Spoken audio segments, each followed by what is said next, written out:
This episode of the Young and Pruitt podcast is brought to you by Carpy's Custom Screen Printing.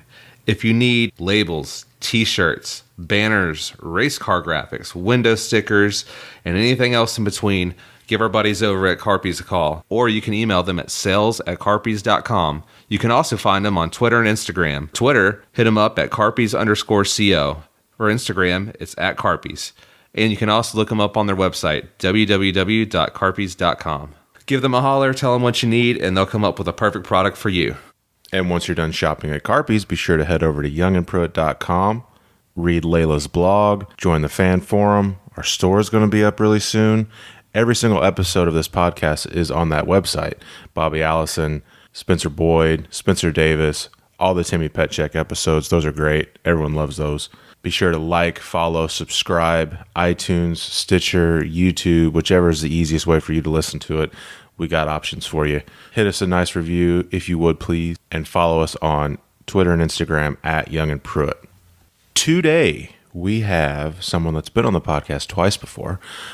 You first heard him when Greg Fernelli was on board.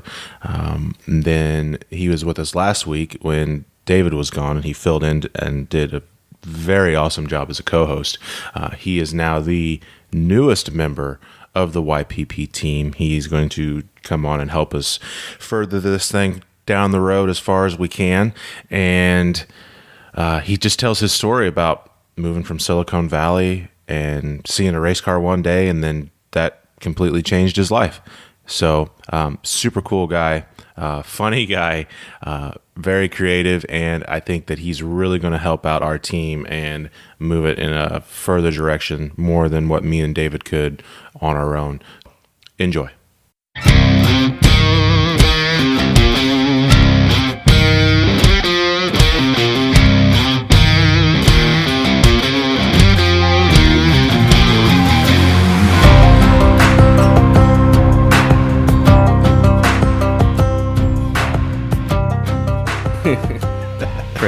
Praise you, Holy Father.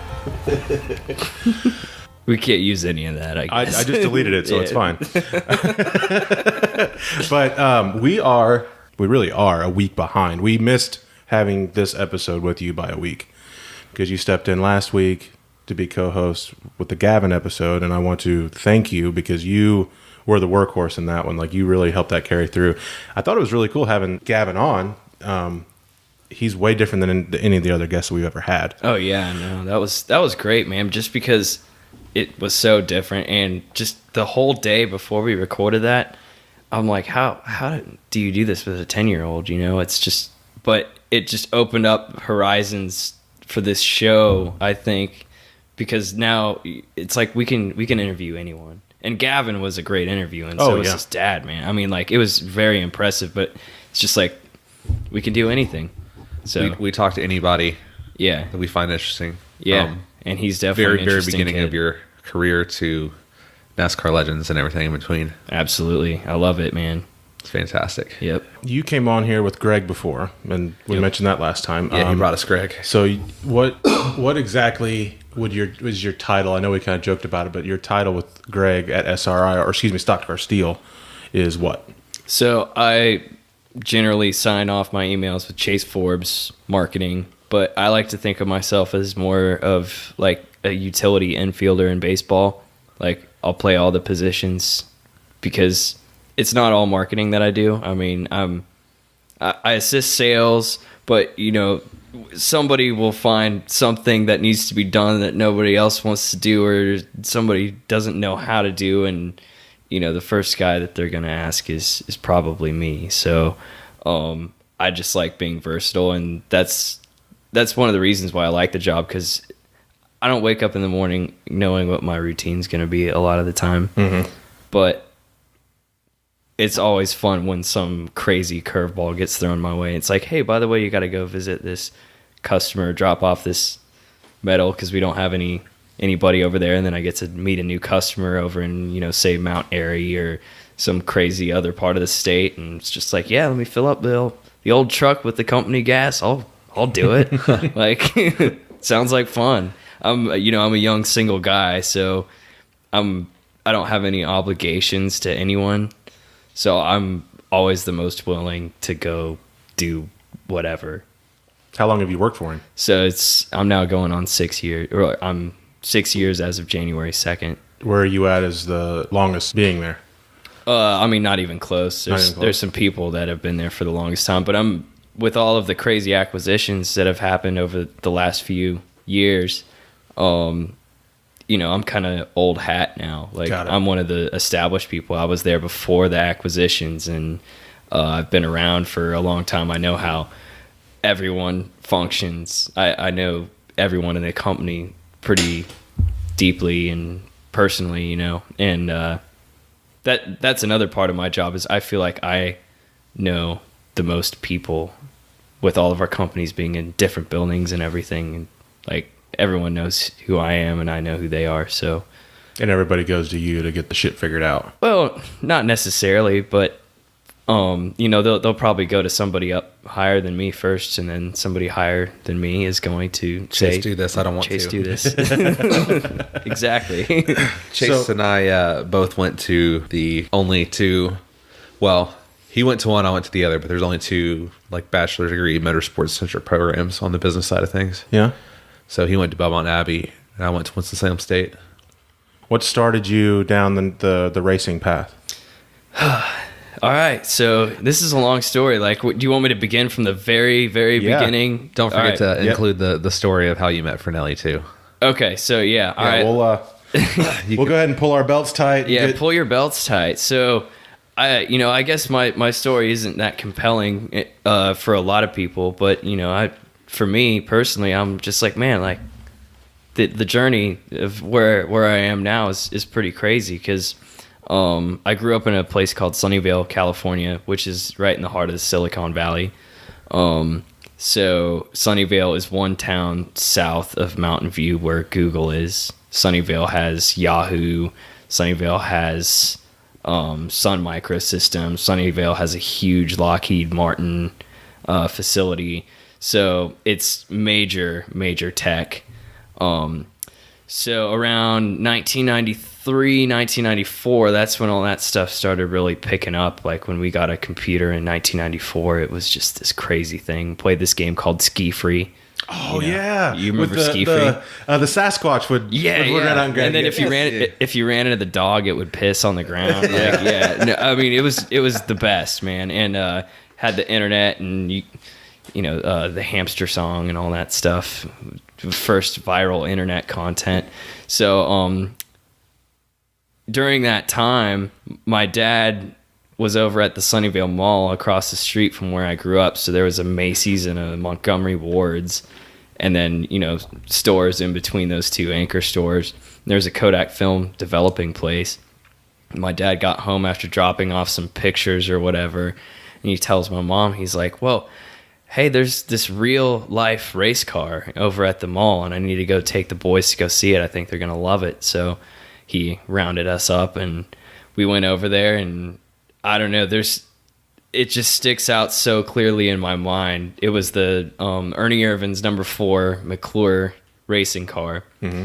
And I just remember seeing that thing, and it was like the most beautiful thing I'd ever seen. Like as a 3-4-year-old, just that visual impact of the race car, just like transfixing. Like I don't know what it was, but so we went there, and my brother and I became NASCAR fans. My brother was really into it. I was too young to really understand it, and he adopted, of course, Ernie Irvin as his favorite driver from that point forward. And I couldn't do anything that my brother did exactly, so I had to adopt a favorite driver. And so I decided that I should root for the driver that drives the blue car, because that's my favorite color. So my choices were Bobby Labonte in the Maxwell House car or Mark Martin in the Valvoline car. And so I decided to go with Mark Martin, became a diehard fan from that point forward. Fast forward to the high school era, I started working with my friend named Alfred Galdridge.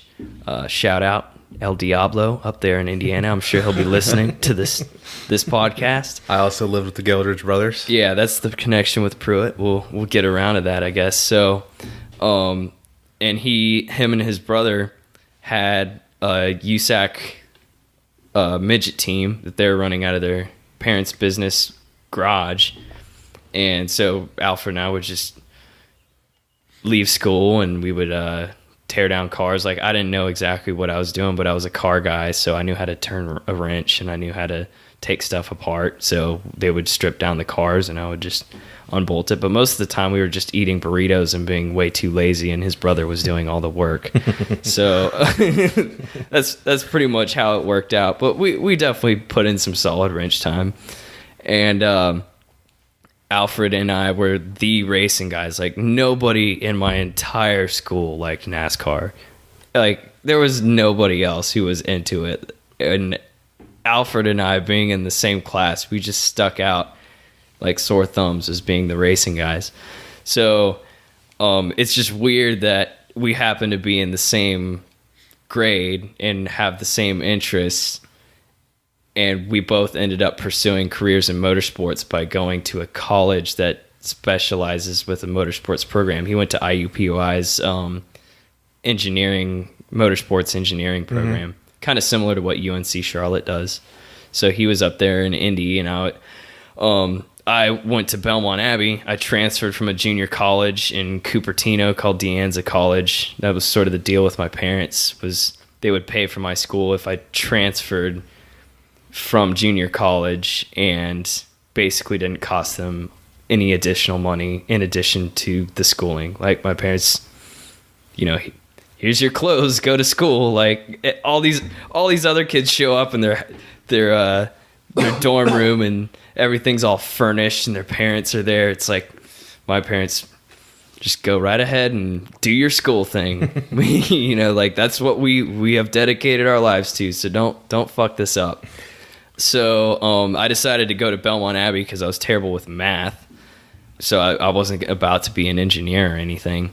So I went through Belmont Abbey's program, which I was there at the best time for that program, because just my whole class ended up pretty much everyone in my class all got jobs in motorsports right away. What year was this? This, I would technically be class of 2012. I got out a semester early because, thank you, junior college transfer units.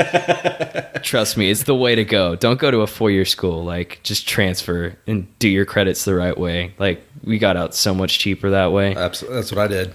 And I felt like I got a pretty darn solid education. So what's the thing that they do with the motorsports? What extra class or whatever thing did they do differently from a regular business marketing? Sports marketing? Yeah. Yeah, so they each semester would have a different class. Like, we had a intro to motorsports your first semester. So when I was in the program, they did it was the second semester of your sophomore year. Intro to motorsports, like, this is a race car. No. Like, they assume they assume that if you're going to literally be a motorsports management student, that you have a certain degree of knowledge. I would hope, like self-interest. Yeah. So just show up and say, "Ooh, racing." Yeah, and it was. But I guess you could. I mean, there's people that are working for race teams now that don't know. Okay, let's just go. Never mind. So I saw the direction you were going there. It wasn't going to be very pretty. So I got there, moved straight out of California, and I had my first motorsports class. How do you move from Silicon Valley to Gastonia? Earthquakes, man. Yeah, no. Like, it was such a culture shock. Like, it is unreal how much of a culture shock that was. Like, I can't even begin to describe, because, I was... If you only live in Silicon Valley for the 20-something years of your life, like, you have no frame of reference for, like, what the rest of the world is like. And then you get dropped off into Gaston County, and it's like, what is going on, man? Like, yeah, where they don't even know what Silicon Valley is. No, they just assume that you're, like, this huge pussy liberal douche, and, like, everybody hates you. And you came from Silicon Valley to a private Catholic university, which is its own set of nuances. It's completely different from it's its own little world, man. Not only were you in Gastonia, but you are also in, like, another weird, like, unique setting that you probably have never been a part of before. Yeah, no, it was really strange, man, because I didn't realize I guess when I was in high school, I was able to just kind of float around and like make friends with people. It was never a big deal. Maybe it's a West Coast mentality thing where you're just like, oh yeah, like if somebody wants to talk to me, like I'll talk to them. That's cool. So I get to Belmont Abbey, and one of the first things that I realize is like people are all sitting around the cafeteria. I don't know a single person. And I just see a group of people, and I'm like, well, I'll just sit right next to them and start talking to them. And I'm sitting down, and it's like these baseball players or something, and they're just like, who are you? Sit with us. Yeah, who are you? What are you doing here? And are you going to like kill and or rape us? Or like, are you like you are the strangest person ever to have the audacity to just sit down and talk to us? And that was the moment that I realized like I'm in a different world now. Like this is not the same as it's always been for old Chase. So you didn't get the Southern hospitality? No, because nobody that goes to Belmont Abbey is Southern. No. That's also very true. Right. It's like Duke. He's one of like 10 people that I know that's actually from the state of North Carolina. Yeah. Everyone's a transplant. Proud native. Yeah. So, but the school and the town of Belmont are both really cool and interesting. And I love the town of Belmont. Like it's pretty cool. It's like all these brick buildings, and like they've done a really sort of hip / retro, old school, early turn of the century sort of theme with their downtown, and it's really cool. You and Brittany should go down there. Yeah, and then catch a race at Carolina Speedway. I love Carolina Speedway. We used to go there all the time, and it's close to Belmont Abbey, old exit 26. There's always a traffic jam over at exit 26. So. There's always a traffic jam everywhere. Yeah. But to go back into it, so you took the Motorsports 101, and what other classes did they have you take? So then we had a PR class. The Intro to Motorsports class was, a lot of it was guest speakers, and I would say that I think that every college major should just be a flood of guest speakers who know what the hell they're talking about. Because I learned a lot just by sitting there and listening to people. And like I wouldn't take notes. I would just sit there and just be completely fascinated with everything that they were saying. That Intro to Motorsports class, my first class was Humpy Wheeler. Wow. Yeah. And I, fresh off the plane, having known about Humpy Wheeler my entire life, and I get into this classroom and Humpy Wheeler's up there talking about NASCAR history, and I'm a history guy, I like old school stuff, and he's up there, he's like, well, the first thing you need to know about NASCAR is how it got started with the Scots-Irish culture, and he went that far back? Oh yeah, no, trust me. And that's where he started, and he talked for like an hour and a half that day, and I was just like, this is incredible. Like, this is the Humpy Wheeler, and like I had him sign this little die cast of the character that he played in the Cars movie. Like I was automatically being criticized or looked down upon by my colleagues in that class because they didn't know who I was or anything, and I was totally fanboying out, and they're like, oh, we're professionals, and I'm like, fuck y'all, like I'm having fun. We had Intro to Motorsports. Sorry to go on a tangent. You're fine. And then we had a PR class. Well, then we had the marketing class with Pat Wood, dude who's done a lot of stuff. He's the one who ultimately put me in touch with Fernelli. Then we had a PR class with a guy named Tom Cotter, who's a fucking PR legend. He had the Cotter Group back in the mid 90s, 80s, 90s. He's the guy who kind of brought like the household brand to the race car in terms of marketing stuff.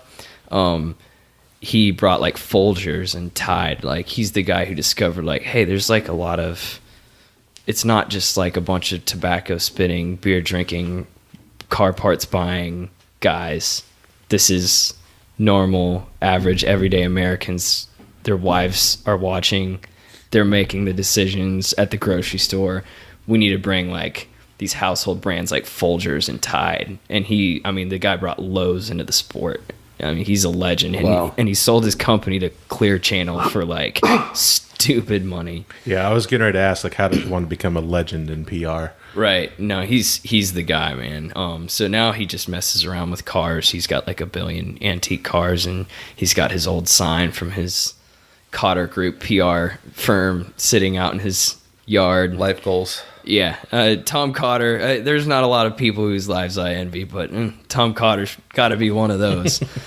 And then our last class was like our senior project kind of thing. And we had a guy named Bruce Mosley who's worked for ISC and a bunch of different companies. Now he's currently working at Roush. I think he's the guy who's brought like Sonny D on board and gotten a lot of those previously unsponsored Roush cars, some of the sponsorships that they have now. So he's killing it as well. So I think that's cool that they actually have people, the hardcore people from the business in there teaching you guys and helping you guys through. That's pretty neat. Like, you don't really ever see that, you know what I mean? It was during my time there, and I'm not exactly sure what's going on there right now. I know to a certain degree, but when I was there, it was all people who were pretty darn active in the sport. They were doing this just as a side gig and because they cared. They wanted to groom that next breed of people who work in racing. Mm-hmm. So, I mean, for what it was, as strange as it was living at Belmont Abbey, like, that program was amazing. Like, I loved every second I spent in the classroom at the Belmont Abbey Motorsports Management program. So, listening to some very interesting people talk about some stuff. We could probably get some of them on the show. So that would be amazing. Yep. So then you graduate. Yeah. So I guess we need to get to that part where how did I get in with Fernelli? So this is a good story. So all right, it was an interesting time. Of course, I was still getting adjusted and everything. And there's this girl in my class who I absolutely think is amazing. To this day, I still have communication with her. She's awesome. But we were like kind of having a little relationship thing going on. I don't know. But it was really extremely awkward, just like everything else at Belmont Abbey. So we had a falling out. And I had this friend from Tennessee named Christian Hansen. Now, he's a totally like Southern frat boy stereotype, except for like you actually want to be around this guy, unlike a lot of those guys. So I was over at his dorm room, and I was like, man, I really don't want to go to class tonight with this. I'm gonna have to see this girl for the first time after our major falling out. He's like, I know what we should do, man. We should get fucked up. So, I'm like, sure, of course. College. Yeah. He's like, you need a few drinks in your system before. Yeah, that'll solve the problem. Yeah. And of course, I'm like, yeah, of course. So we get this bottle of tequila called Montezuma. It is like $6.50. Very classy. Yeah. Very classy. Like the worst tequila you can buy. We're drinking this stuff in his dorm room. It's at like a private college, by the way. Yeah. It's like best. 2:30 in the afternoon. The class is at 5, and by the time 4:50 rolls around, I'm feeling like absolute shit. Like, I am a mess. I look a mess. I'm not in good shape, and my head I'm already hungover, and I haven't even gone to sleep yet from this Montezuma tequila. Like, it's just a disaster. So I go into class, and I'm like 2 minutes late or something like that. And up to this point, we hadn't had a lot of guest speakers that like really resonated with me in that class. We had some very button-up shirt, like clean cut people coming in, and still didn't really know what I wanted to do with my motorsports career. So I step into this classroom, and I'm late. And the guy who's standing up there, he's got this kind of crazy hair. It's all over the place. And he's talking, and he's slamming on the table every time he speaks, just kind of like the podcast.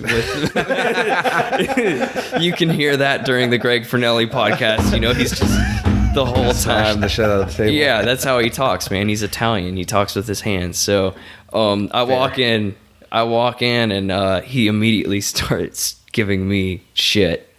And he's like, "Why the hell are you late? Like, sit the fuck down." And he's swearing. He's talking about his business. He's talking about his cool life that he's had and stuff. And how dare you miss that? Yeah, I'm just like, wow. Like, I'm really glad I went to class tonight. I almost didn't. And and he starts telling the story about how he saw a need in motorsports for this steel company, and everybody in my class was just like, I want to work for a team. I want to work for the racetrack. I want to do PR. I want to do this. And I always sort of refer to those as the glamorous positions. Like you want to say, oh, I work for Hendrick Motorsports. If you went to the motorsports program, you should get a job with the top team. Yeah. And that's going to make you look good, and I totally understand that. But none of that stuff really sank in with me. That also doesn't really ever happen either. Right. It's not an easy, there's no easy foot in the door. But I didn't know at that point, and then he started talking about the steel company. I'm like, I didn't even realize the opportunities that were in front of me, because there's got to be a ton of these companies that are supplying racing that you can get a job with. Yeah. As opposed to working with the team or the local racetrack or whatever. And I'm like, this is making sense to me. And the way that Fernelli delivered it was definitely much more appealing than, Mr. White Collared button up shirt. I'm totally professional, and if you say one F word, you're fired, or you're going to go on probation, mister, and you're going to go in timeout. You got to go in timeout over there. I really, really didn't want that life. Not for me. Not for me.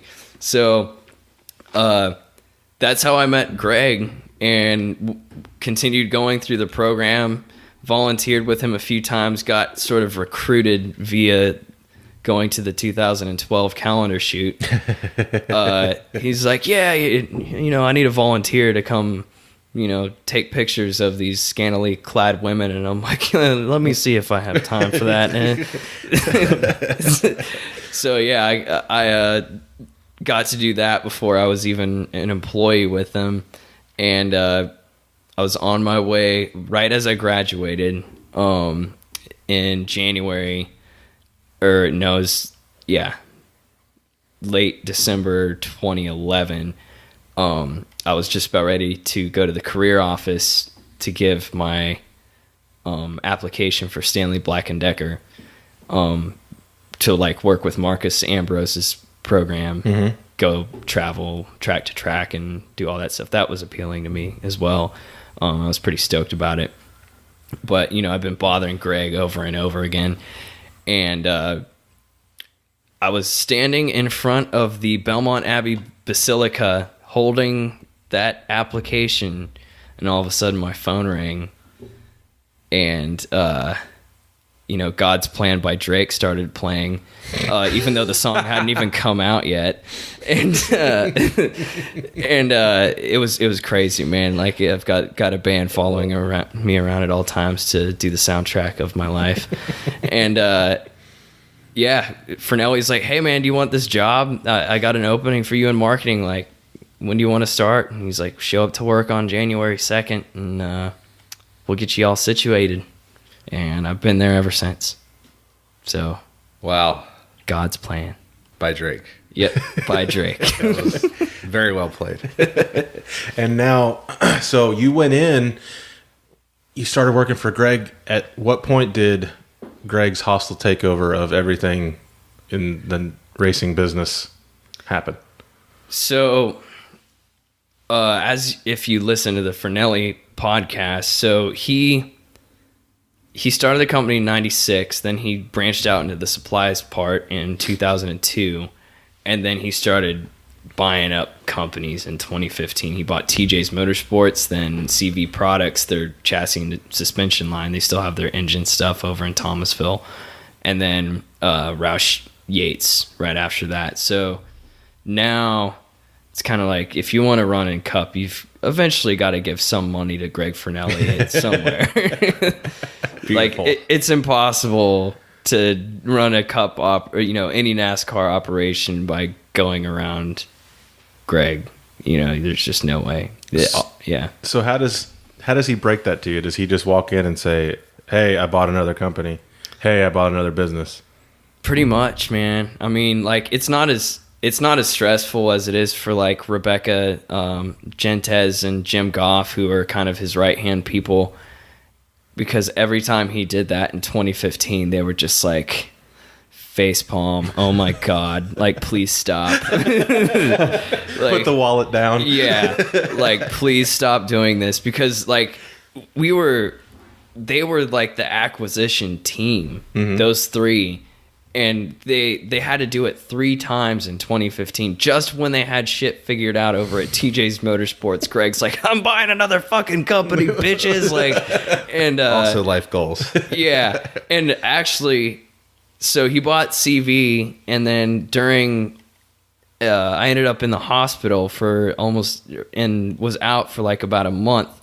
And I was checking. Yeah, we can talk about that if you want to. Yeah, we can. If that's not cover my wreck. I think I finished. Yeah. We can all share the story about how everyone sitting at this table has been hit by a car at some point.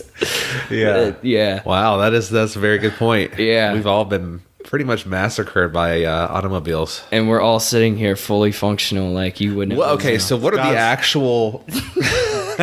God's plan, right? God's plan. I was waiting. Yeah, I mean, what is the actual probability that 3 people who have been in significant automobile-related accidents are all sitting at the same table hanging out doing a podcast? And none of us are missing any appendages. No. We're not paralyzed. We're not fucked up. I mean, my shit's fucked up. I got scars and metal. But you wouldn't be able to tell at all. No. We're pretty normal-looking human beings. Yeah. So what happened exactly? I'll finish up where we were, and then I'll get. Oh, you're gonna make them wait. You're gonna make everyone wait. That's fine. So I'm laid up at home, and I'm just kind of giving them an update on how my whole recovery's going. I'm like, yeah, I'll be back in a few weeks, whatever. And Rebecca over at Stock Car Steel is like, oh yeah, that's great. It's gonna be crazy though. Like you're gonna be in a totally different office now, and yeah, because we bought Roush Yates. I'm like, what?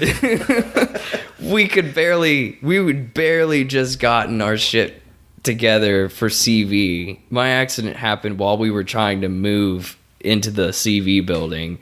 And like, surprise, we also bought Roush Yates. So I was I left work and then came back to a completely different environment. Like, wow. It's like life changed during that month. Like everything in my life just was different when I returned to normal. So, yeah, it was pretty crazy. CV and Roush just within a matter of weeks of each other. And it was not planned that way at all. But it just sort of fell into Fernelli's lap, and now here we are. SRI Performance, baby. We got a lot of buildings, a lot of companies. All right, now tell the story. Okay. So you can omit places, street names, people's names. No, it makes it way better. I'm definitely including everything in this. So I need to go get my summer sniffle cold medicine. Oh, that's I'll be fine. right back. That's fine. Yeah. The infamous getting hit by a car story.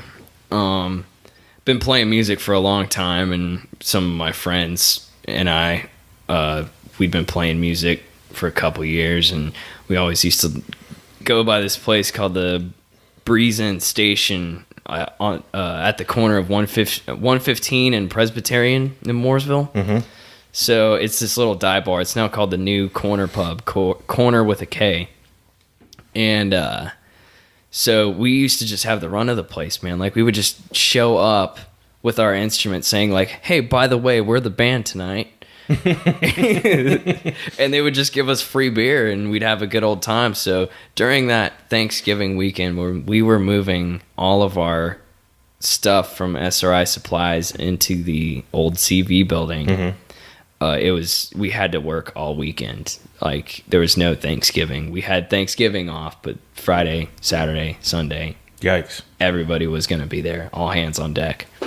So, so my band played Wednesday night at the Breeze, and then Thursday we had Thanksgiving, and then I go to work on Friday, and we're doing all kinds of stuff, getting the whole CV product / SRI Supply stuff sort of merged together. And I'm on Facebook, and I see that my band's page made an announcement that we're playing at the Breeze Inn Station again. I'm like, oh my God. Like, I'm already feeling like shit from the last couple of days of shenanigans. And all of a sudden we're going to play again. And the rest of these guys have no sympathy for the fact that I have to work all week. And they're like, fuck you, Chase. Like, be a champion and be a bro. Like, we're playing music tonight. So I'm like, okay, sounds good. And we go out, we play, feeling pretty tired. And my bandmates are like, let's go out to Saeed's. Now, if you live in the Mooresville, Lake Norman area, the greater Lake Norman area. Yeah, at some point you're gonna end up at this place called Saeed's in Cornelius, and it's an interesting place to say the least. And I mean, I'm not like a huge Saeed's guy, but a lot of my friends are, so I end up there. It's probably the number one karaoke spot. Oh yeah, there's karaoke like every time you go in. They got the big screen with the lyrics and the videos, and they do it. Yeah. They do it up good. Yeah, they do it up right, man. You know, I think I've seen Instagram stories of like even Danica Patrick having a good old time down at Saeed's. Oh yeah, there's been a who's who there. Yeah, everybody's been there at some point. Oh, I know for a fact there's a couple young guns down there that I've worked with in the past that get absolutely blitzed every single time. Yeah. And for just as many drunk people that get up there and sing, there's some few people up there that actually do a very good job singing. Yeah, like me. There's some talent in there. You gotta pay cash though. Oh yeah, pay cash Saeed's because they will throw a couple beer tax as a appearance fee. Yeah. Yes. Yeah, they will do that. But I mean, it's such a rough and rowdy time that the appeal is there. Like if you're feeling like you need to feel 22 again, you just go to Saeed's. Yeah, and it's not a place where you start the night. It's where you finish the night. You always finish at Saeed's, and then you close at Waffle House, which is the next part of my story. So feeling pretty tired after everything that's gone on during that weekend. My buddies and I, usually we would Uber to Waffle House, or we're able to get over there some way or another. But now continue to paint the picture to this. Yeah. Waffle House is on the other side of the interstate. Yes. From where Saeed's is. So he has to go over Interstate 77. Yes. So we're talking about exit 28 on 77. So we're walking down, we're having a good old time. We had a pretty wild night at Saeed's, to say the least. And but I'm not 100% like fucked up at this time. Like that's part of the story that people don't understand, is like I knew I had to go to work. Yeah. So it was not a night to like totally lose control and go crazy. So we decide to walk to Waffle House, and they have that interesting little bridge where everything zigzags over 77. Yeah. There's actually some pedestrian walkways there. Yeah. And it's the new style of overpass intersection. Yeah. They call it the continuous flow. No left turns. Yeah. There's no center turning lane. The lanes actually cross directions for people in the country that this design hasn't made it to yet, but it's coming. So just imagine the lanes cross. So if you're heading one direction, you're going to cross over to the other side, and then that left-hand turn lane just becomes just a merge lane. You just yield and go. So it stops. The idea behind that is it stops from when that light turns green at the intersection of the overpass. You're not getting 20, 30 cars merging at the exact same time. Right. So what that does is on a interstate as busy as 77, there's not enough room for all those cars to even get in there. So that backs up traffic forever, just trying to get those cars in. And it's dangerous because if you don't have a spot to get in, you're either forced to stop, then the car behind you rear ends you, or you're forced to go down the shoulder. So just to kind of paint, and it took a little bit to get used to. There were some people that went the wrong way, and it got pretty hairy there for a little bit. So yeah, so it's not something that you're used to, but there's like a few. If you're crossing over the interstate as a pedestrian, there's like 2 or 3 points where you need to cross, like actual crosswalks with buttons and everything. So we're at the first one if you're coming from Saeed's, and about 4 of my buddies are in front of me, and I'm in the middle, sort of. I'm sort of hanging out with this guy named Brett Fox, who's the best person you could possibly have standing behind you when you get in a near fatal accident, because he's an attorney. And or he wasn't at the time, but he was darn close. He was at Chapel Hill. So I start crossing the street, and he's right behind me, and then just this car just comes flying. I didn't see it coming. Not a lot of people, nobody really saw it coming. were you on your phone? No. I did have a Sierra Nevada in my hand. I will say that. There is a picture of Minor details. of a scattered Sierra Nevada bottle that I took from Saeed's. That doesn't need to be omitted, right? No. Okay. I don't give a fuck. So, yeah, crossing, and just like out of nowhere, this guy just comes barreling through, and I don't remember any of this. This is all stuff that I've heard. Yeah, I don't remember the moment of impact, and I don't remember, being laid out on the sidewalk or anything. But from that intersection, the way that it works is like there's some asphalt in the crosswalk area, and then once it gets to the actual part that spans over the highway, it turns to concrete. And I went from the crosswalk and flew all the way to where the concrete starts. So it was like 40, 50 feet of hang time. Wow. Yeah. A couple of my friends admit to me now, they're like, yeah, we didn't fucking go over there, man. Like, we knew you were dead. Like, we didn't want to look at it. So, wow. Yeah. We just called the cops. We knew it was game over. Valid. No. So, and then next thing I remember, man, I see all these flashing lights around me, and I'm telling these paramedics. I thought that somebody kicked my ass at Saeed's. Pissed somebody off. Like, I mean, that was my first impression waking up. Did I win? Yeah. Yeah, no, I mean, clearly I didn't, but like, so that was my first thought but I'm trying to be typical guy move. I'm telling these paramedics, I'm like, I'm fine. Like, let me get up. And they're like, please stop trying to get up because you are not in good shape right now.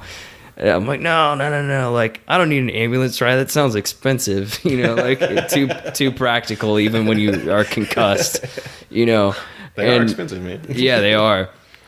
Fortunately, somebody else paid for it. So, yeah, I got hit by this car, and the guy he was so drunk and high on ketamine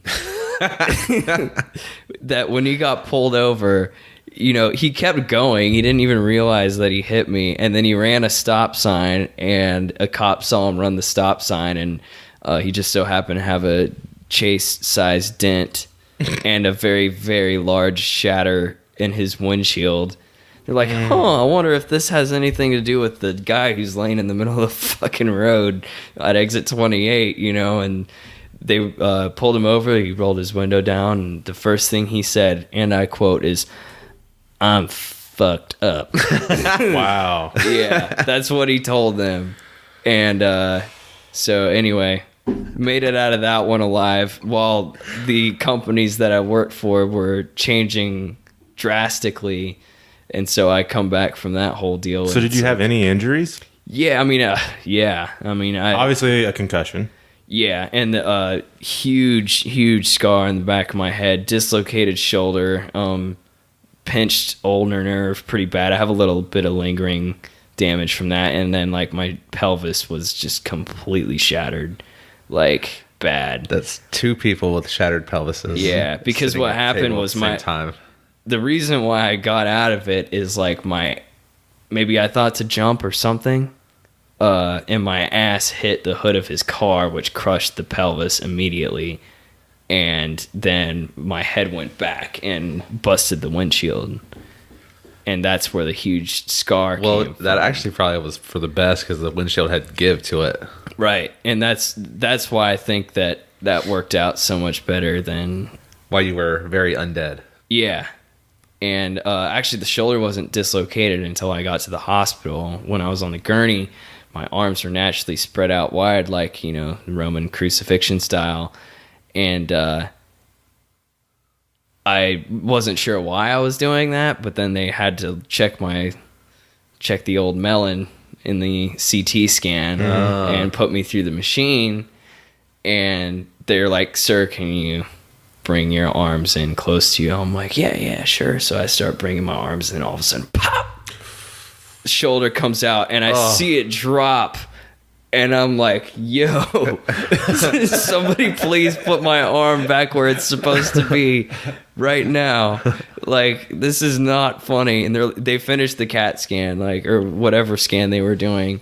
And my arm was just like hanging by its skin, man. Like, I mean, it was disgusting. The whole time I was in there, they're like, can you please look straight up? And I'm like, no, my arm isn't attached to my body, man. Like, please. Fucking waving, flailing arm man. Yeah. Inflatable arm man. Wacky waving inflatable tube arm man. Fuck, you nailed it. Yeah, I know. That one. Yeah, that one. So did you have like any headaches or any mood changes or anything like that after that? No. I pretty much, just had to lay around for a while, and the worst part of the whole experience was getting those 17 staples out of my head, and they didn't have any like anesthetic for that, and it smelled awful. Like, I made the nurse gag when she was pulling those staples out of my head. It was I couldn't do it. The doctor did a horrible job stapling my shit back together. Like, it looked like a toddler could have done a better job. And they probably obviously shaved your head at that time. Yeah, like one of the many reasons why I always kind of keep the long hair is if I had it short, you would see a very large bald spot. Yeah, you kind of got the Liverpool going on right yeah, now. a little bit. Little bit of Paul McCartney or John Lennon, something like that. What's the band that you're in? Oh, yeah, that's kind of faded out, but just a cover band. We call ourselves Fireball Coma. Yeah? Yeah. So like the Fireball drink? Yeah. It's kind of our thing. What type of music? Just classic rock, country, 90s alternative. Basically, bar songs? Yeah. Except for not like cover bands are so lame. Like, you go to any bar and like, I love playing this game called Cover Band Bingo, because it's like you have this list of songs. It's just like, God, if they play fucking Journey one more time. I was about to say, this one's for all the white people in the bar. Yeah. So we try to avoid some of those, except for, I played Sweet Home Alabama and Wagon Wheel more times than I'd like to admit. But, hey, everybody loves it, so, Wagon Wheel. Yep. White people that's like love that's like Wagon the Charlotte Wheel. That's like the Charlotte theme song. If you own a single item of Patagonia, you have like drunkenly scream song Wagon Wheel. Yeah, no, with a group of other people. Yeah, especially if you went to NC State, and you probably have had your arm around another person swaying back and forth while doing it. Hey, and I've been the guy that has inspired those moments in Instagram pictures for... Well, you're really serving a niche there, because you're helping entertain and increasing other people's chances. So, that's what you do, man. That's how you put good karma in the world. Yeah, exactly. What was your best cover? Oh, absolutely. No Sugar Tonight / New Mother Nature by the Guess Who. Nice. Yeah, that was my favorite song to sing, and we we clobber that one. Really? And then one thing I'm very proud of is that we did such a good cover of Good Times, Bad Times by Led Zeppelin that the audio got removed for copyright infringement on YouTube. No Yeah. shit. Yeah, so like it's not an accomplishment in a lot of people's minds, but I was pretty satisfied. Do you have it with downloaded anywhere? No. I mean, we probably have the original. Whoever took the original video probably has it, but you cannot listen to our version of Good Times, Bad Times anymore. Because it's that good. It's that. I wouldn't say it's that good, but I like saying that close enough for the sniffer to say, "This is our stuff." Right. Wow. I'm super proud of that one. Like, it's not, in my opinion, it's not even close. But if the sniffer said so, then hey, might as well take that as an accomplishment. So, what all instruments do you play? Guitar, mandolin, but mostly I'm like a singer. So Yeah. yeah. So, is it just those two songs, or you have like a favorite like type of your style of singing? Should I say? I would say, like, going back to that Guess Who song, I really like the styling of Burton Cummings because it's like growly, yelly, but not in like a douchey 90s alternative kind of way. Yeah. I mean, like, I'm about ready to go sing a song by Bush at the next time I play, which the guy has a really raspy voice like this, but I don't. Gavin Rosdale? Yeah, but hey, I like Bush, man. Who doesn't? So, but Burton Cummings is like, there's like power behind that raspy voice that he has. And, I also like singing country. I think one of the reasons I got into singing is I was imitating my parents, Randy Travis. Oh, Randy Travis, yeah. Yeah, like when I was young, I was able to sort of mimic the Randy Travis voice. My parents kind of looked at me like, hey, like, do you know what song switched me from, or I guess like sold me on like alternative rock, like my first exposure to like modern rock music? What's that? It happened at Rockingham Speedway too. Ooh, beautiful. They were playing it over the PA system. Machine Head by Bush. Really? Nice. That like opening riff is just like, you're like 6 and you're like, oh, this is just a wonderful thing. Like, yeah, I agree, man. I want to hear more of this. Show me all the things. Well, they said that Nirvana single-handedly killed hair bands. Yeah, with that grunge style, because they got up there wearing just their Appreciate flannel, it, Kurt. Thanks. just their flannel shirts or whatever. Yeah, because like when Guns N' Roses started, they were a hair band. Yeah, and then all of a sudden, here comes Nirvana and Pearl Jam and all these guys just wearing flannel shirts and their blue jeans, and they're up there playing. They don't have the tights and the leather jackets and the big hair and all that stuff. And they're like, we look dumb now. Like, yeah. Well, I mean, I'm a huge Nirvana fan. My front doormat says "Come as you are" in the Nirvana in the Nirvana font. And like Axl Rose and Kurt Cobain did not like each other, but Axl Rose was just the biggest chode ever to Nirvana. Like he just hated them, and he was because of what they did. Like, yeah, and Kurt Cobain being Kurt, he's like, well, I don't understand what your problem is. Like, we're just playing music, man. And Axl Rose is like, well, fuck you, Kurt. I don't give a shit. Fuck you. And he's always trying to shit on Kurt Cobain, and Kurt's like, I'm not doing anything, man. Like, sorry. Yeah, see, that like was Axl hard Rose, Seattle before Seattle was even Seattle. Yeah, Axl to this day. I'll be honest, man. I'm not a Guns N' Roses fan. No, I mean I love hearing "Welcome to the Jungle" at the Panther Stadium. Like, let's be real. Okay, I do get lit to that. I get lit to that. Yeah, I mean, it's it's not terrible. It's not Nickelback. Yeah. This is funny how we're talking about 90s alternative. I pulled out. Well, I didn't pull it. I Spotified, but this is one of the first CDs that I own. But we did a full play today from start to finish on Ixnay on the Hombre, the old Offspring CD. Yes, great album. Yes, yeah, yes. And it's cool to see the rock bands that are out now that are starting to do the covers. So like, I don't like cover bands, but I like it when a good band does a good cover. So you got like, I mean, and I don't really even like them. Five Finger Death Punch. They do Gone Away. Oh, by the Offspring. Oh, yeah. Okay. Oh, okay. I And do like that song. It's a really good cover. Like, you can do it good and you can do it bad. Like Bad Wolf Zombie, like, Jesus, like that's one of the best covers that's been out ever now. I just wish that they wouldn't have put the 2018 in it, because now it's dated. Right. So it's like, yeah, 1994. Like, it's always going to have that. Right. 2018. So when it's 2020, it's in 2018. Like, Yeah. it dates it. Right. It kills You it. wanted to try to be timeless. I was just looking at the track listing from Ixnay on the Hombre.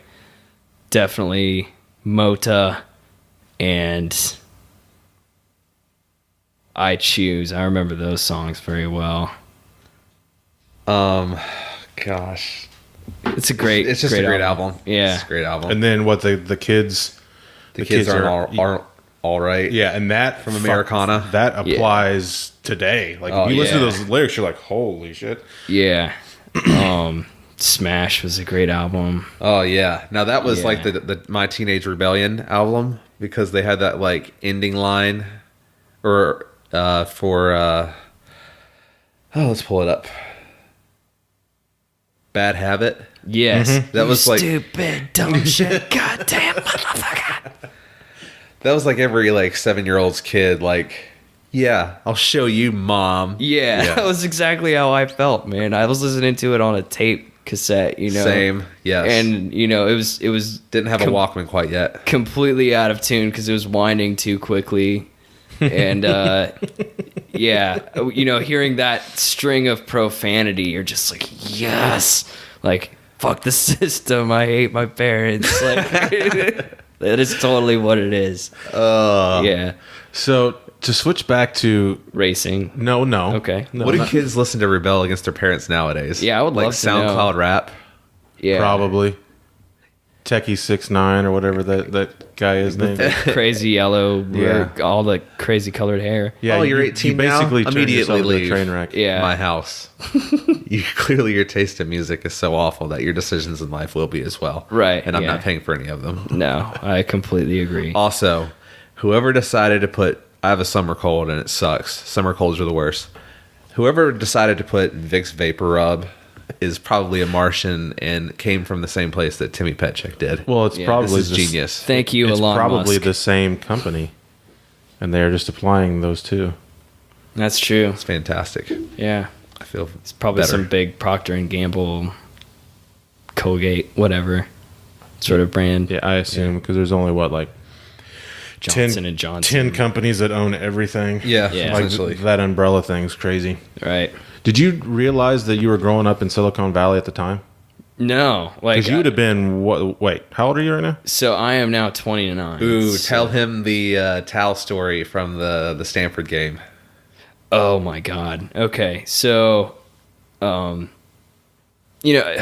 guess going to what you were saying, Zach, is when that's all you really know, you don't realize like exactly what's going on. I just assumed that all of this tech boom and like people suddenly becoming super rich, like people that we knew becoming rich from the .com thing, was just like going on everywhere in the country. I mean, I was pretty young. Like I said, we had that computer. I had probably the first NASCAR game ever, which you had to run on DOS.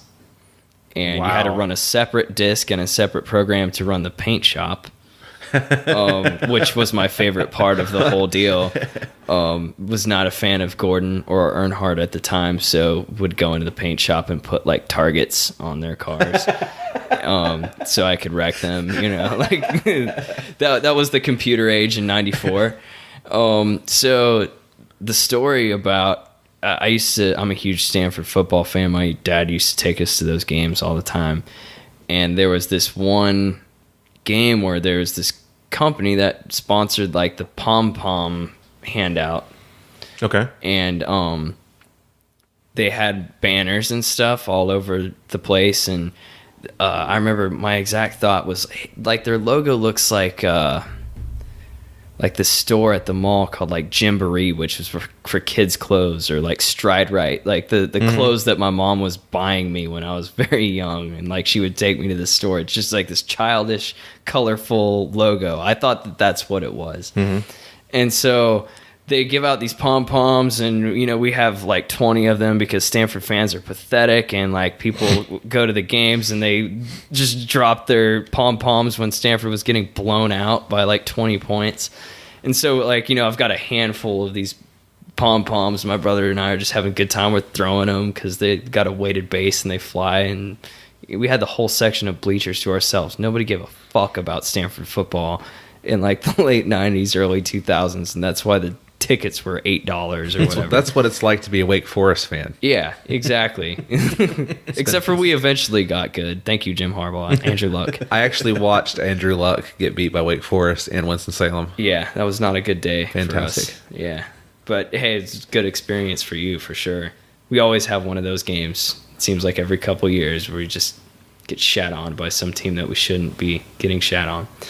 But anyway, so Also like being a Wake fan. yeah. So I remember this company name, and like years later, people we were using these search engines called like Ask Jeeves or Hotbot or stuff like that. And then all of a sudden, everybody started using this search engine called Google. And like, I was like, oh shit, that was the company that sponsored that Pom Pom Day at Stanford Stadium for like an audience of 10,000 people tops in an 80,000 person stadium. And they're like the number one driving force in the world now. And what year was that when you got the pom-poms? That must have been 98 or 99. Way early in the internet game. Yeah.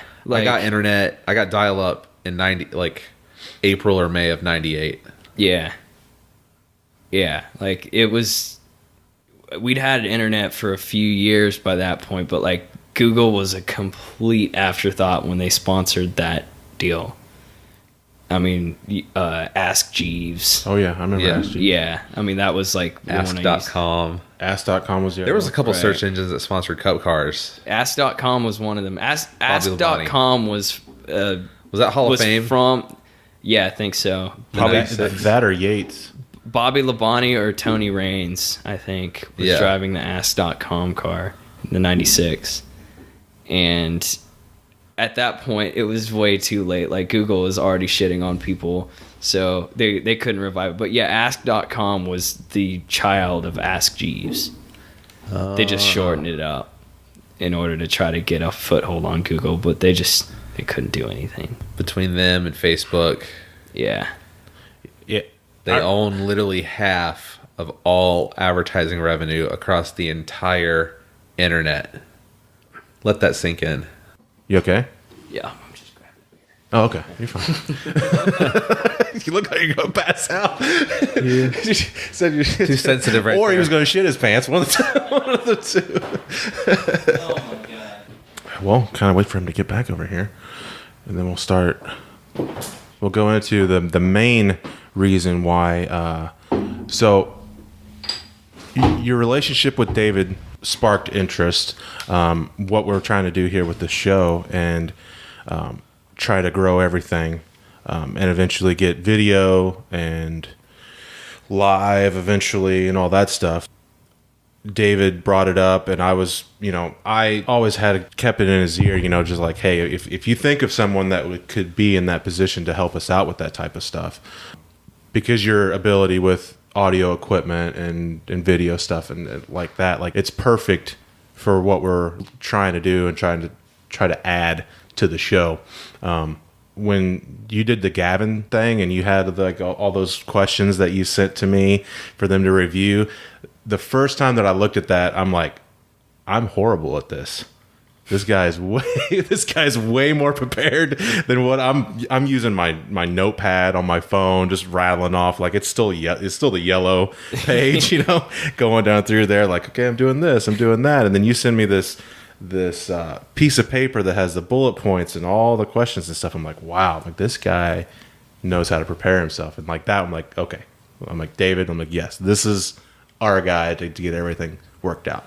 So the plan is, if you would like to, the plan is to get you on and be on each episode, and to help me and David interact with the guests the best that we can. Producer Chase. Yeah. Sounds great, man. Like, I know we've talked about it, but like, I totally 100% believe in what you guys are doing here, just because I really think that what you guys have going is so different from every other racing podcast that's out there, with all due respect to those podcasts, you know. Yeah, they're all great. It's just you're never gonna hear the real everyday of what it's like to work in racing from somebody who's a freaking celebrity.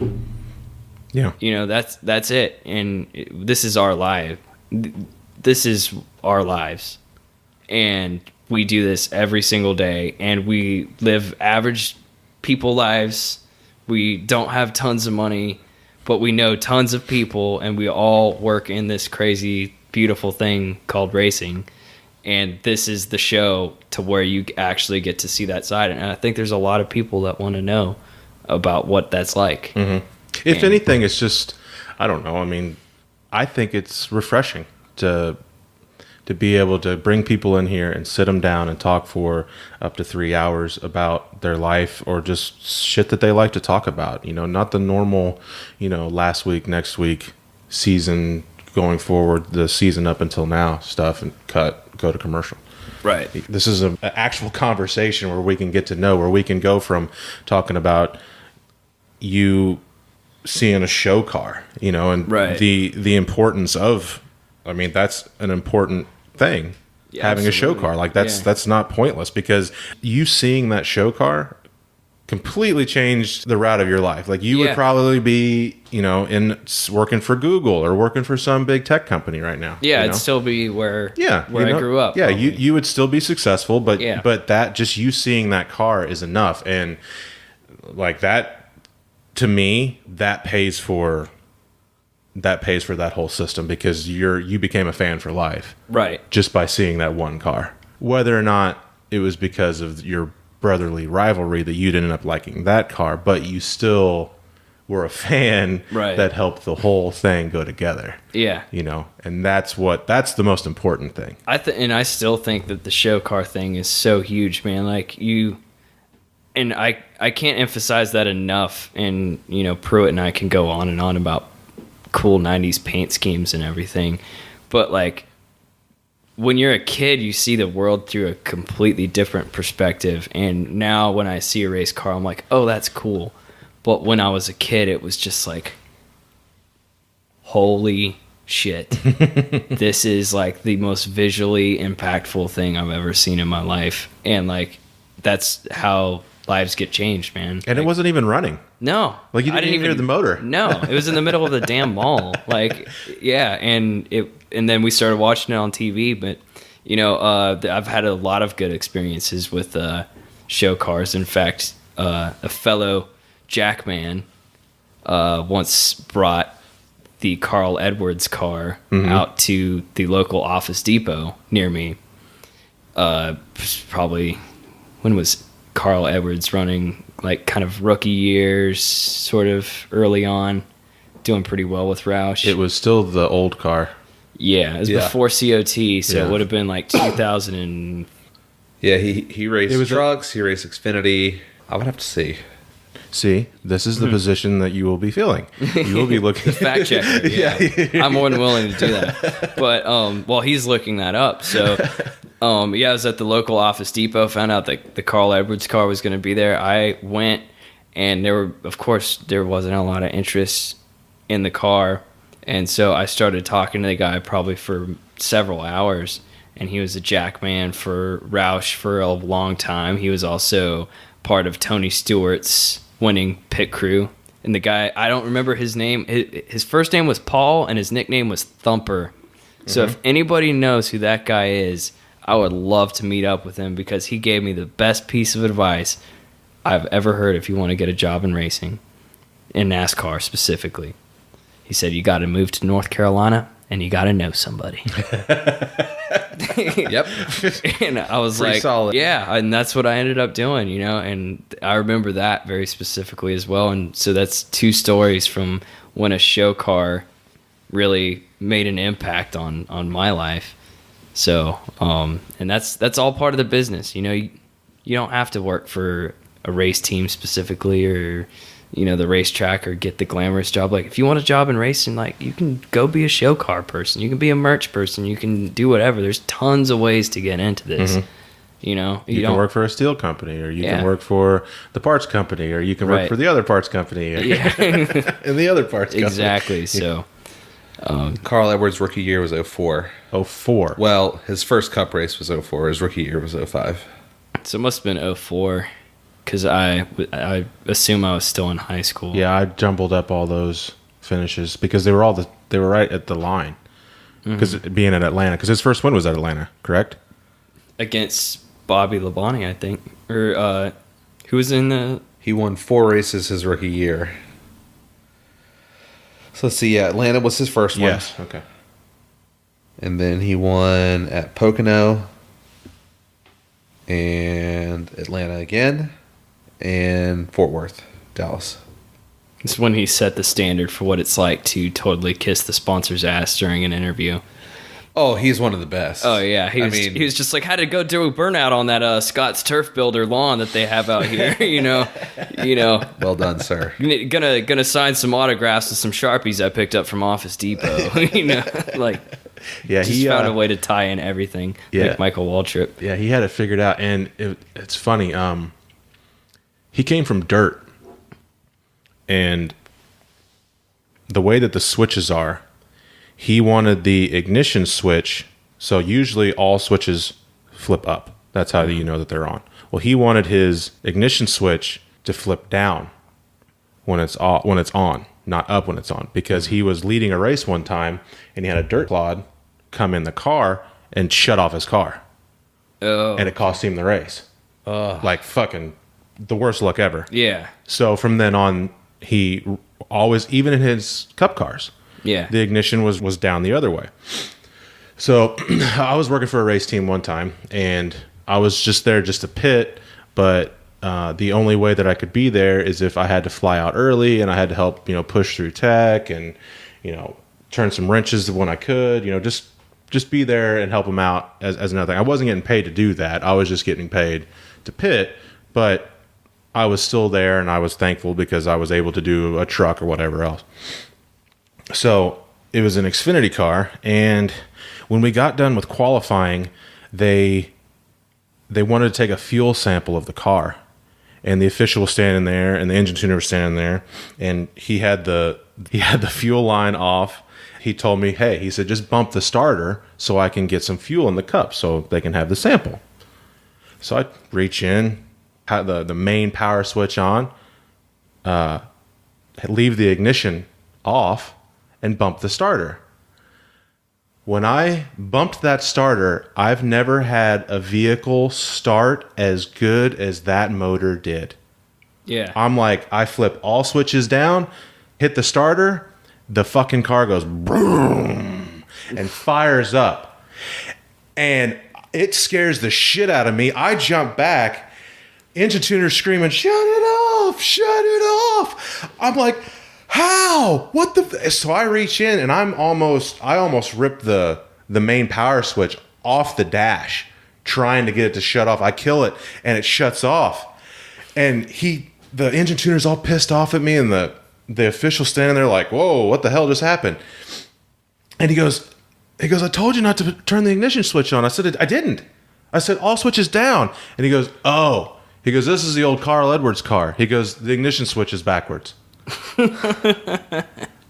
But never had a car fire up the way instantly. Right. Didn't even go Right. Just bow, fired right up. Wow. And he's trying to hold his thumb over the fuel line, and it's spraying fuel all over the car. Could have been really bad, but and I didn't know how to shut it off, because all the switches were down.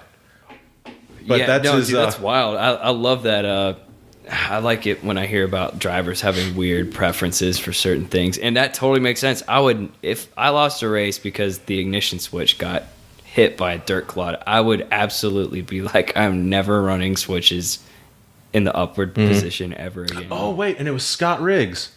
Riggsy was driving it. Oh, he gets out. Were you with Evernham when he was driving the 10? No, okay. No. He gets out of the car. He was driving the car, and I guess he wasn't too far away when it happened. And he heard it, and started to walk back over, and he goes, "Hey, the ignition switch is backwards. This is old Carl Edwards' car." And then the engine tuner told me the story with the dirt clod and how it killed his race. That's wild, man.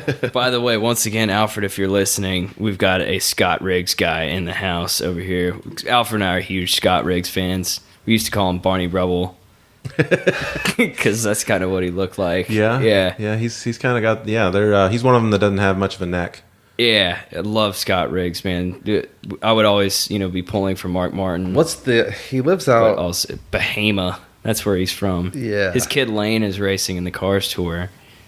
Doing pretty well with that. So, would like to see that kid make the Cup Series. I was huge into following Scott Riggs when he was over at Evernham in the third car, the 10, which they bought from MB2.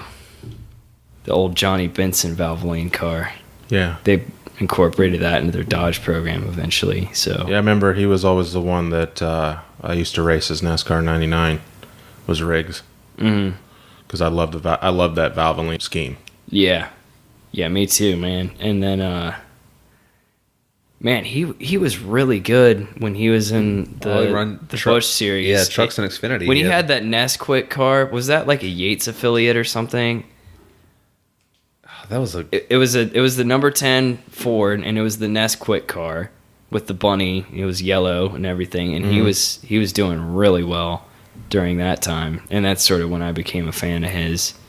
This is during the era when those couple of years of cars got really weird because you had like the Cartoon Network car, yes, and just you like the Bell South, and you would get like those weird, and even like the half and half.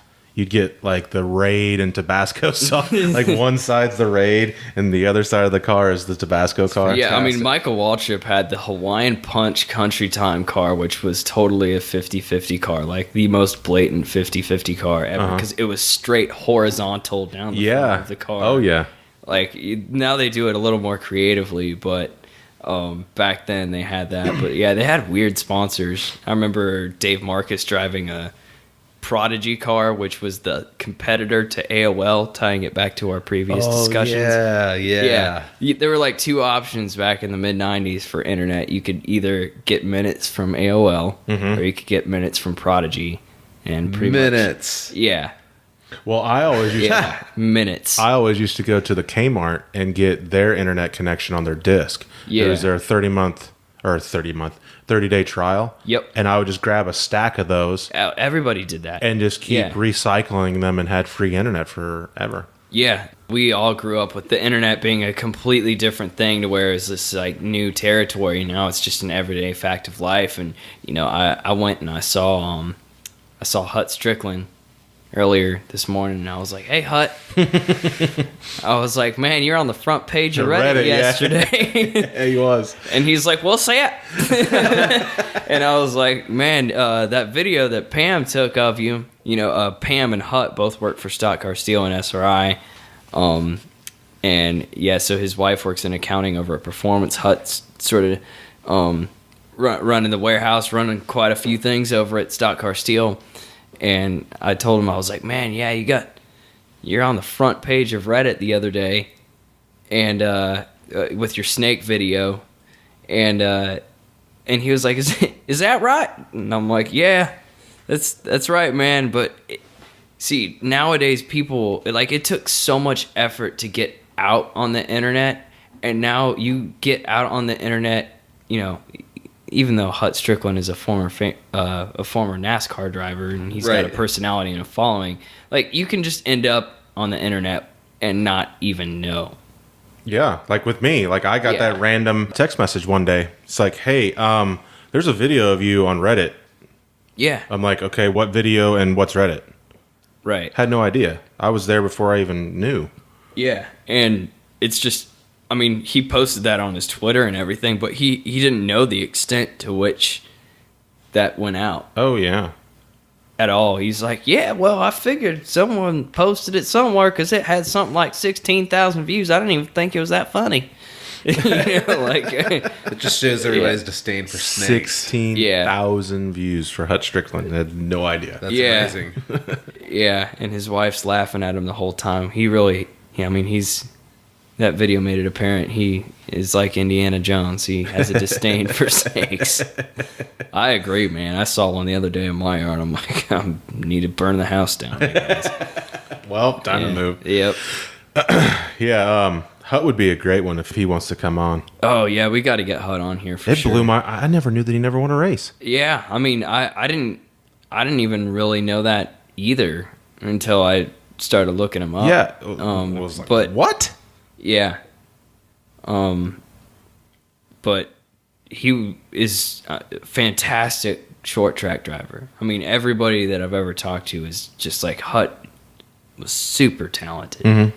You know, and he had different deals going on throughout the years, but really what you want to listen to that guy talk to. One of the more interesting things he talked to me about was how when he was in the 23 Smokin' Joe's car, like how sweet of a deal that was to have that RJ Reynolds money.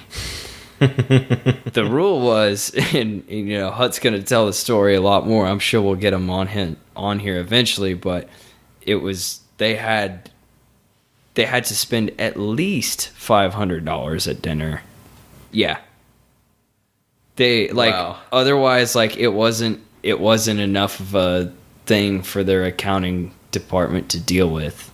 Yeah. Really? Yeah, so Hut was like, in a lot of these places, it's not like there were nice restaurants in fucking Rockingham. Like, I mean, you know, and you got to go out and, you know, you're feeding 10, 11 people over at Joe's Diner or whatever. It's not going to even come close to $500 still, you know, in the middle of the 90s. Or, you know, when I say Joe's Diner, I'm sure there were some restaurants, but he was like, man, every time we had to go out, we had to ask them what the most expensive bottle of wine was on the menu. Wow. So that we could get it up to $500. The amount of money that, I mean, RJ Reynolds Yeah. really did change sports marketing altogether. Yeah. I mean, they spent so much money everywhere on anything that it was just untouchable. Like, you had to create ways to make it work, or Right. make value, or like if you were a competing sponsor or just somebody in the same space trying to get some of the conversation. Well, yeah, and you had to pony up like serious dough. the reason is that they had so much money, and print and TV ads were outlawed, or they were being phased out. Mm-hmm. So they all of a sudden were like, what are we going to do with all this damn money? Mm-hmm. And so they had to do something. So, you know, the Junior Johnson story was sort of part of that evolution. They're like, oh yeah, you know, we'll give you $250,000 a year to sponsor your race team. And Junior Johnson was during those times, that was unprecedented to get a sponsor with that much money. And he was like, all right, listen, like, I don't even know what to do with $250,000 a year. He's like, what you want to do is you want to sponsor the entire sport and call it the Winston Cup Series. Junior Johnson's responsible for getting them on board because he was the big dog at the time. They just wanted to get on board. And he's like, the fuck am I going to do with $250,000? Like, I only need $100,000. Like, what? I literally cannot extend myself far enough to even approach the value for $250,000. I think that's how the story goes. And wow. And that's how Winston came on board. I think it was I mean, because they eventually went and, you know, sponsored his stuff. Yeah. Right. Yeah, exactly. But during those early days, he was like, I don't need that. Like, you just need to. He saw the bigger picture, and that's why, like, the world is indebted. The NASCAR world is severely indebted to Junior Johnson. 30 years with one series sponsor. Yeah. And they threw everything they had. Right. And they were multiple running cars. Yeah. Series sponsor. The activation was unreal. The stuff that they would put on for fans. Yeah. Anything and everything. Driver appearances. Everything. It's fantastic. I've always wondered why they could never just name the trophy the Winston Cup. Right. Right. Just like the Stanley Cup. Just Exactly. Just name the trophy. It's Monster Energy Cup Series, but the trophy that you win Is the Winston Cup. Is the Winston Cup. I completely agree with that. I mean, I love Like you don't moving even the sport in a new direction all the time to make sure that everyone's making the right amount of money and that it's growing. But like, you know, the Harley J. Earl trophy at because without Winston sponsorship, this would not be working. No. Mm-mm. And I don't see how they could. I mean, I'm sure that it's not. I mean, the copyrights have to have run out by now, right? To where they could just call it the Winston Trophy. Like you don't even have to call it the Winston Cup. It could still be the Monster Energy Cup, Sprint Energy Cup, like whatever the fucking Walmart Cup. Like it doesn't matter. Right. But you win the Lombardi Trophy, you win the Winston Trophy. Right. Right. And plus those trophies were so much cooler than what they Oh, yeah. The Monster one now is pretty damn cool. They did a good job with that. The Sprint ones It's were all saucy done and by seed. It's like Tiffany's. $65,000 for it. Right. It's like it weighs Huge. It's huge. It's Yeah. tall as you. All I know is that every time because I drive by DEI on a lot of occasions on my way home, and sometimes if they're open, you know, I still like to go in and check out. I've seen that shit a million times already, but it's Dale Earnhardt, man, like, and it's on my way home, and man, just seeing those Winston Cup trophies, there's something about them.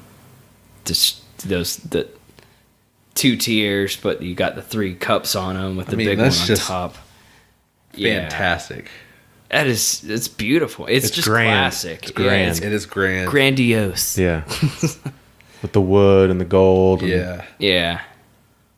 But I don't ever see why they could ever do that. Just call it the Winston. I figure that every company involved is just like, we don't Or want the- Winston to get free money out of it. Or Us being associated by taking money from Winston. Right. True. To have it happen. and then they were wanting to create a trophy for the regular season now that we have the That's lame as fuck. the playoff, but they were wanting to call it the Dale Earnhardt Trophy. Dale Earnhardt would think that's such a bitch move.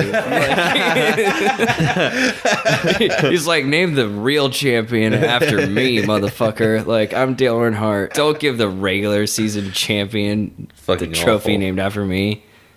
Oh my god. Yeah, he would be sick to his stomach. Don't do that. Please, God, don't do that. He would hate it. All right. All right. I always ask you about your social media. You always tell people to steer clear of your social media. But eventually, one day, it'll have to come out. Yeah. Well, actually, Instagram is fine. I'm pretty PG-13 on there. So, at Chase Davy Jones Forbes, Davy Jones Forbes, like the magazine. And it's a good follow. Yeah. It's a very good follow. My Instagram's pretty inoffensive. Snapchat and Facebook, oh my god.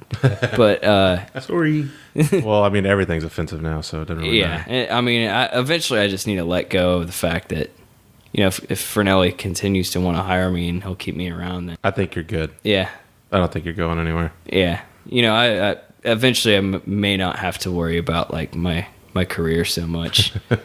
So just let me do my thing. But until then, I keep that stuff between close friends, people I trust.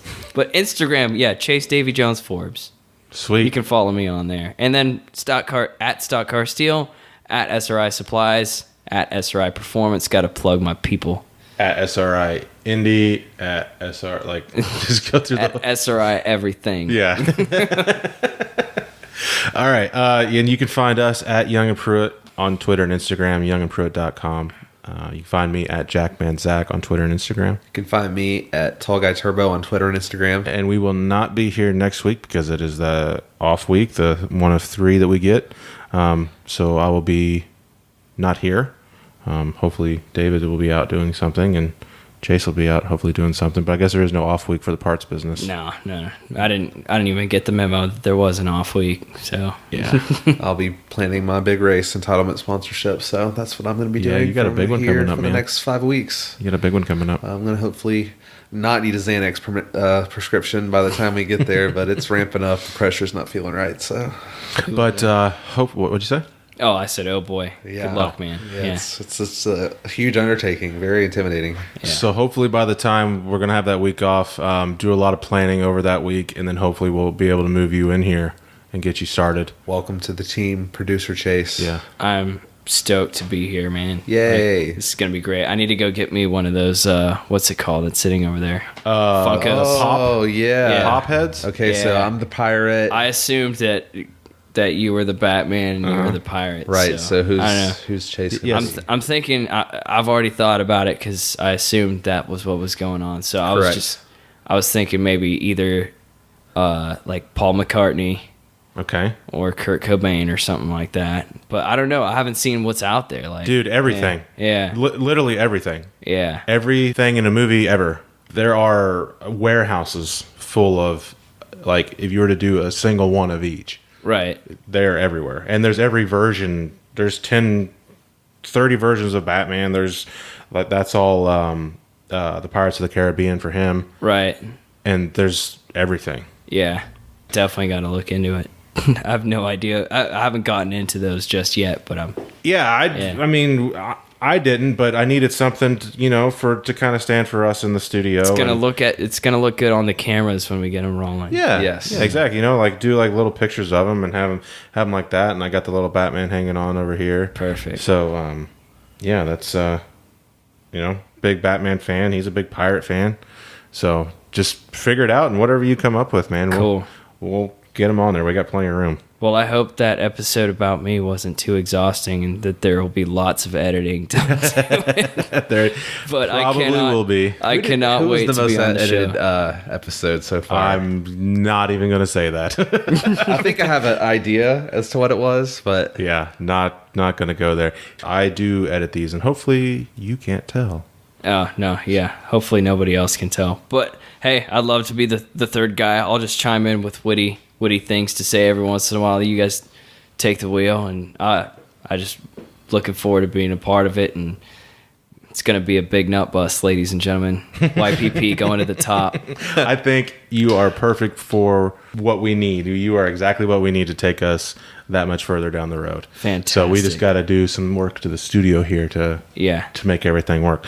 But Carpies, let us know if you want to invest in that. Thank you. Garpies, hey, oh yeah. And I got to bring this up. We're going to just start the hype right now. They tweeted at us, but they will be down here the week of the Charlotte Roval race. Oh, cool. And they want to do YPP versus Carpies at GoPro. Oh, it's on. And Yeah. and it was funny because he was like, I got my group, and he tagged all those in there. And I'm like, bro, it's 2 miles away. And everyone here's a racer, so everyone knows that track by the back of their hand. one of my So- favorite GoPro moments was slaughtering everybody on the RPM Sponsor Appreciation / Business Summit Day. Oh yeah, you did work. Oh, I put a hurting on them. Oh, the senior heavy won the class, won the day. Oh, I was. There was, yeah. Me and my boss actually fought that one out because I kind of blew entry in the hairpin one time, and also accidentally ran into a coworker as a method of braking because Hey, got to Yeah. beat your boss, right? 8 turns better than 4. Yeah. So we that was interesting, but yeah, I smoked him pretty good until I made that error. But Yeah, I didn't make Yeah. any friends at an NCMA event one time over there. Need some practice, though. Because, hey, got the weight advantage over here. that's a good point. Yeah. You can be like Ryan Truex and go cut like 3,000 laps over there. Carpies, if you're listening, it's on. It's on. Let's do We it. need to talk to Jason Johnson. We need to get some helmets custom painted here. Yep. Yeah. I got my old motorcycle. Go kart helmet. Jesus, come on now. You're about to freshen our stuff up. Yeah, is it finally time for? Is he's not busy anymore? Has he finally? We're gonna got a time harass where him he can until come over it is again? time. Because I kind of gave up. Like nothing against the guy, but he's just so damn busy. Like Yeah. I'm just gonna stop bothering him. Well, his kid's running go karts. He's a one man show at the team with Yeah. the body shop, so he's got a lot going. Yeah, and he's got to drive all the way up there and drive Yeah. all the way back and doing the cart thing, and it's carts all the time. And we do this on Wednesday, so that's the cart day. So Yeah. it's hard. I mean, I don't know. Maybe we'll have to switch it up and do another day. But Yeah, we'll get him. But yeah, he'll be a good talk about a lot of stuff, really. the go-karts, the bodies, the painting, all that stuff. And he's been around. He's a good, funny guy too. But all right. Again, thank you for coming on and actually being able to tell your story. So now everyone's familiar with you. We missed that by a week, but he had the all expenses paid trip to Sparta, Kentucky. So, but you filled in. You did great. If anything, that was your interview. So cool. So now we got your backstory, and we'll get everything set up and move you in here after we come back from vacation. And Spencer should be returning. Yeah. Chase has been on here 3 times now. So Yeah. For Dale. Silence. So, yeah, we got Spencer Davis. We got Spencer Davis coming back on, so that should be exciting. He's gone a long way since the first time he's been on there. Yeah. So It's quite an update episode we're going to have. yeah, it'll be interesting by then. Hopefully, Spencer Davis. yeah. Yeah. You know the name of the band that played the Gimme Some Lovin' song on Days of Thunder, right? The Spencer Davis Group. Wow. That song. He's going to love that. He's going Yeah. to love that. That's the Spencer Davis band. Yeah, the Spencer Davis Group did that song "Gimme Some Lovin'" during the "We're Eating Ice Cream" scene. Really? Oh yeah. That's all. I never made that connection, but I just did. That's now. magical. Yeah, it really is. Yeah, there's a car chief out there. Jonathan Davis is his name. Yeah. So Jonathan Davis from Korn. So we always make that. Right. Yeah, I got we're you. like, hey, Jonathan Davis is over here from Korn. No, he's the car chief over here. That's awesome. I just never made that connection before, but That's cool. We're how do you definitely not you associate that song with Days of Thunder automatically? Yeah, but maybe his dad was a fan. Who know? Yeah, I'd like to know now. I mean, I think they had a few hits. It's not like Spencer Davis Group is a huge band from. No. Yeah. But hey. Very influential film of the 90s. Yeah. All right. We'll be back after vacation, so go back and listen to all the other ones that you haven't listened to. This is episode 41, so if you haven't caught up yet, now's your time. We will be back 2 weeks. Spencer Davis, Chase should be with us, and you guys have a wonderful off week. See ya. See you guys.